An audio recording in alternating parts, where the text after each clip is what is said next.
I'm Julia, and my husband Gabriel is a light novel writer and freelancer who juggles multiple writing projects. I assist him as his secretary. On a typical day in his home office, I was deep into work alongside Gabriel as the clock struck 3 p.m. I yearned for a brief break. Yet our tranquility was shattered by the abrupt thud of the front door swinging open. Gabriel and I exchanged worried glances, bracing ourselves for what was to come. Party time. The living room door swung open with a bang, courtesy of Gabriel's older sister, Grace. Despite supposedly residing at her parents' house, she made a daily appearance at 3 p.m., indulging in tea and devouring all the snacks we had received as gifts before heading home once more. I found myself engrossed in work. "Can't you see we're busy? Can't this wait?" I pleaded. "Don't be such a killjoy. I just want my tea," Grace retorted, unfazed by our irritation. "Who do you think you're talking to?" Grace flung herself onto the couch, crossing her legs with an air of entitlement. True to form, she raided our snack stash, filling the room with the loud crunching of her indulgence. "Listen, it's beyond belief, Grace," I vented, frustration bubbling.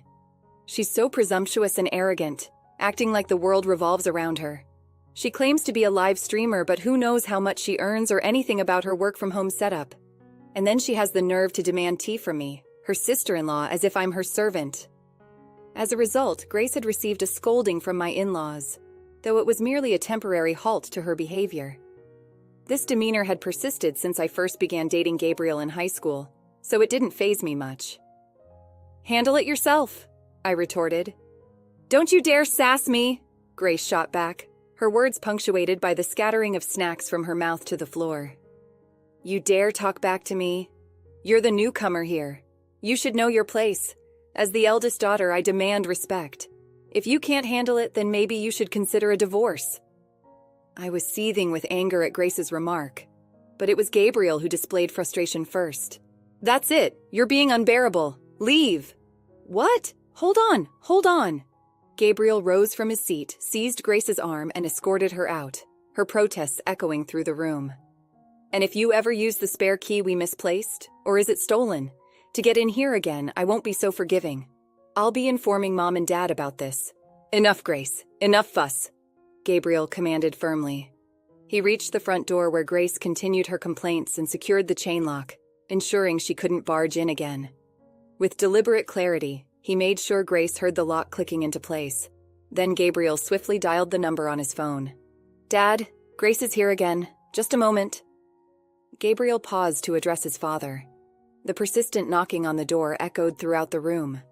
But eventually it ceased. It seemed Grace had finally relented and departed. Gabriel and I breathed a collective sigh of relief. "I'm sorry for the trouble." Gabriel's presence seemed to prompt an apology from me. "No need to apologize. Grace has been treating Gabriel like a servant since she was little." Gabriel, being gentle and quiet, never pushed back. But ever since we got together and married, he's been learning to stand up for himself, I explained. "However, it's been almost 2 years since we married, and her constant visits need addressing. She even showed up uninvited while we had guests recently. Lately, our editor has been dropping by, typically between 3 o'clock and 4 p.m. Grace once even tried to flirt with the editor, asking, 'I'm his sister. What are your hobbies?' It was so embarrassing that we had to arrange for the editor to visit in the mornings instead. Gabriel prefers to focus on work in the mornings, you see. I heard from your mother-in-law that Grace feels uncomfortable at home. Maybe she's like a hermit there, and her frustration might be directed at us due to her parents nagging. I'm sorry. I should be better at keeping her at a distance," Gabriel said, sounding defeated. "Don't stress about it," I reassured my partner. "By the way, don't forget we're heading to your parents' place to discuss restaurant options for their 60th birthday celebration. We could bring up Grace's situation then," I suggested. "Great idea. It's high time we addressed it. I spoke to Dad earlier and he wasn't aware Grace had taken the spare key.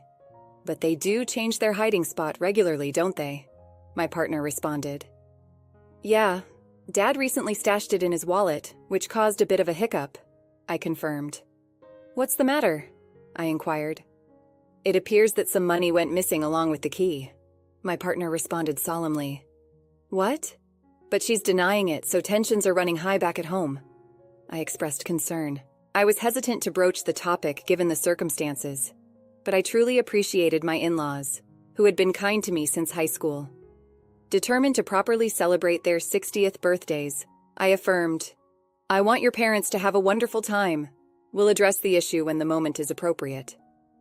"I agree. Oh, speaking of which, what type of restaurant did you have in mind?" "I compiled a list of options. Want to review them?" my partner suggested. "Sure, let's take a look," I replied. I presented Gabriel with the details of the restaurants I had researched and narrowed down.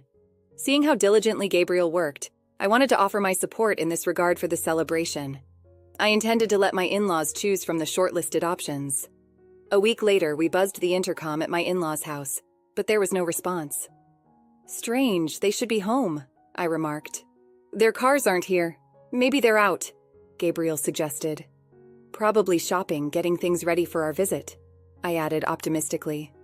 "Well, let's just go in and wait," Gabriel decided. Using the spare key, Gabriel unlocked the front door. As we stepped inside, hurried footsteps sounded from the second floor, descending with a noisy clatter. It was Grace.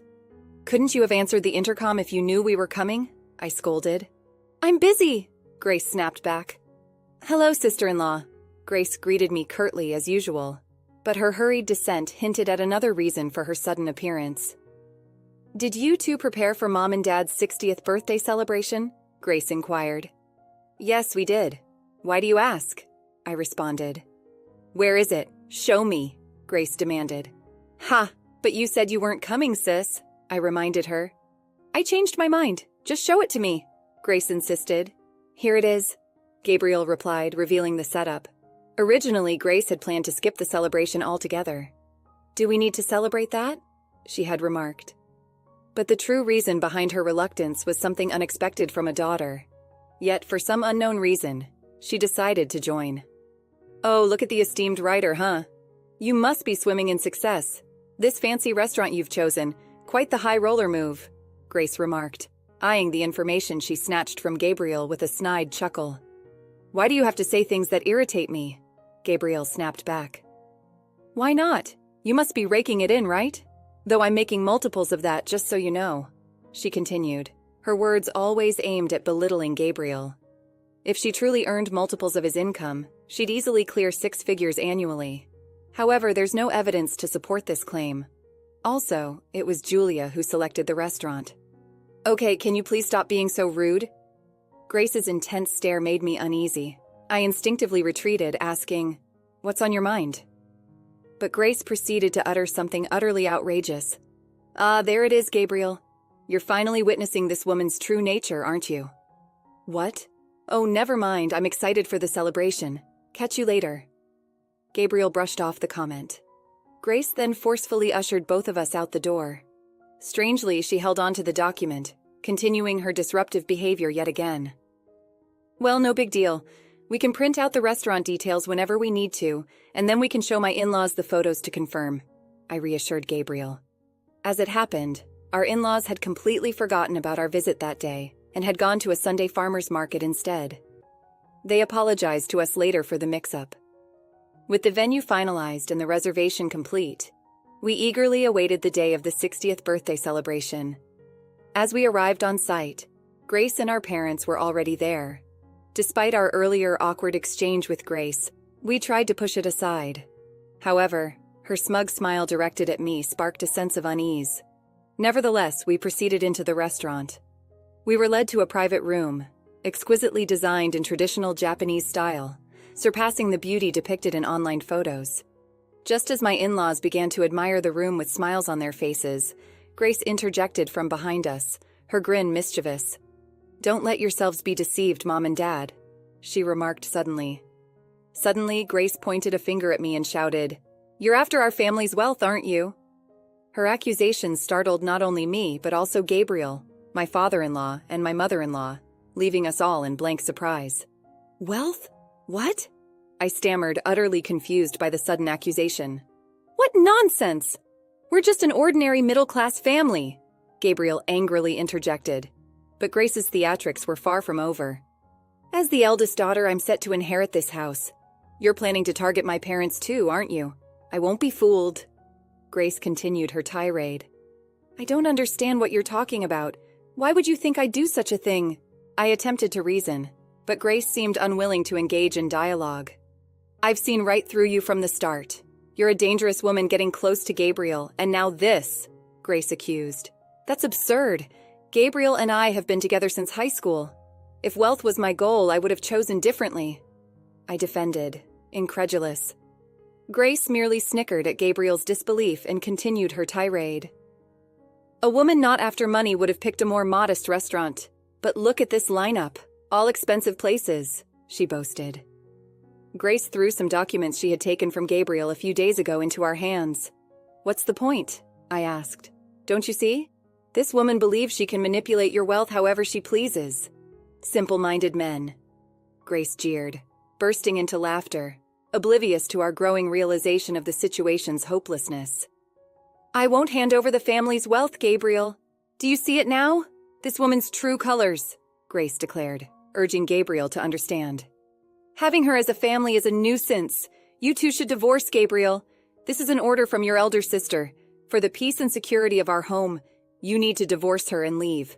Stay away from my parents, Grace yelled, advancing towards me aggressively. That's when Gabriel intervened, stepping between Grace and me. What on earth are you saying? Apologize to Julia right now. Wait a moment, Dad. Gabriel interjected. What's this about money? Absurd. Julia has been helping us organize our 60th birthday celebration, and you should be doing the same. Instead, you're creating unnecessary drama. Gabriel's father interjected. No, Dad. Take a look at this. Grace insisted, flustered as she hurriedly handed the documents to her father. My father-in-law perused the documents. If you look closely, you'll understand. She's chosen outrageously expensive venues. She's draining the wealth of a middle-class family like ours. And all the expenses are falling on you and Mom, right? Am I mistaken? He concluded with a heavy sigh. Gabriel and I, along with my mother-in-law, were left speechless. Oh, Gabriel's confusion was evident.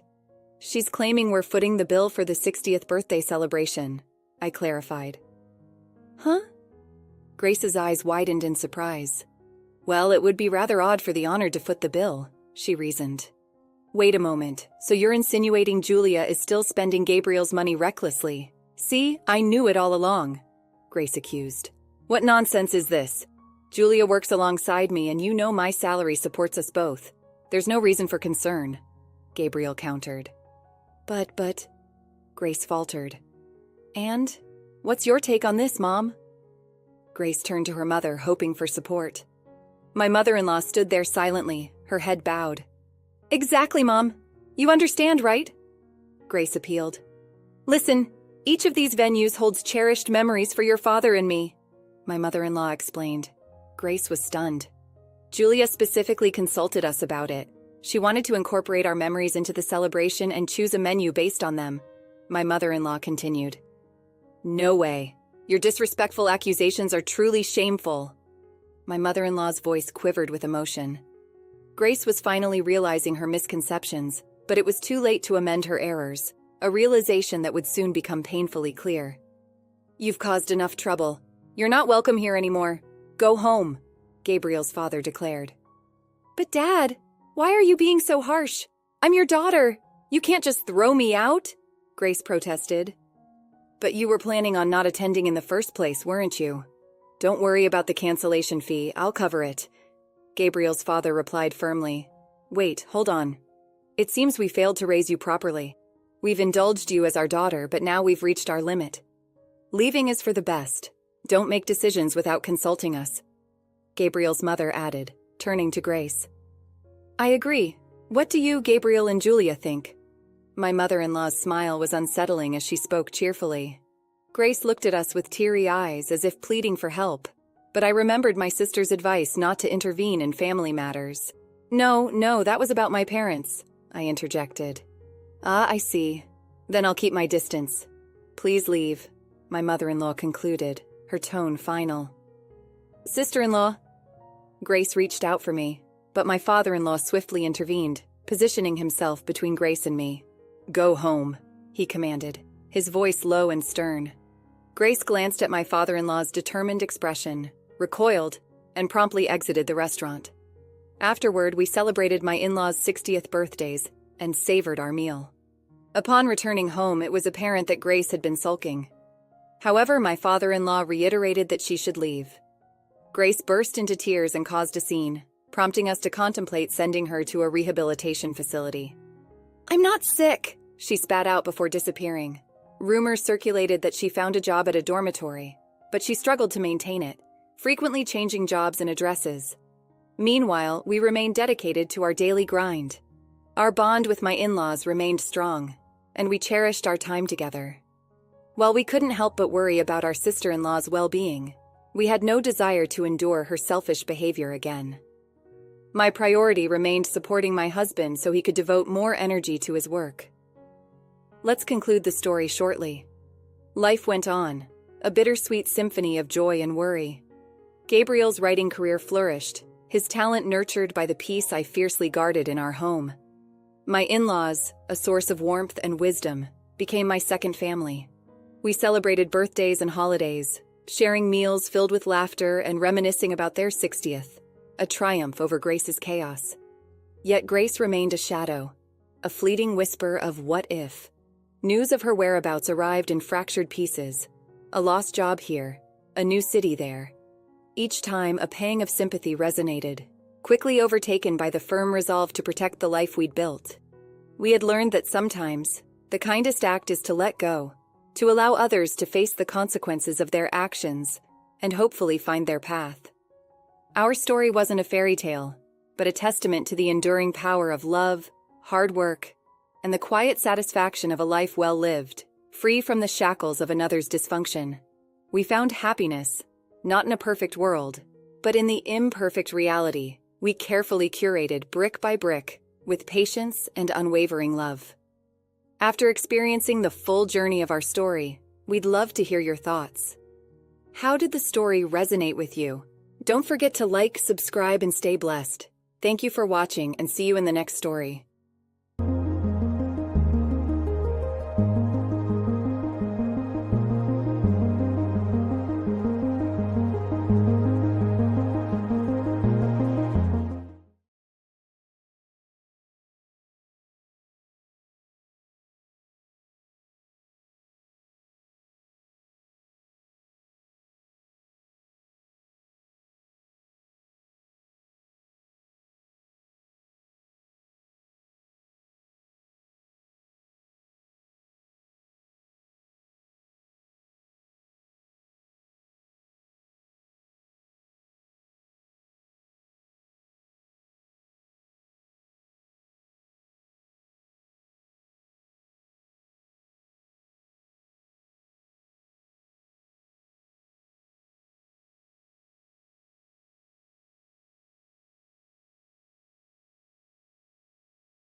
Sometimes I cannot breathe when you look at me like that. I'm falling in. You don't even have to speak. I'll be calling out your name. And I thought I couldn't feel this way. You came up on me like a rain on a sunny day. Now I don't feel the sun. I can't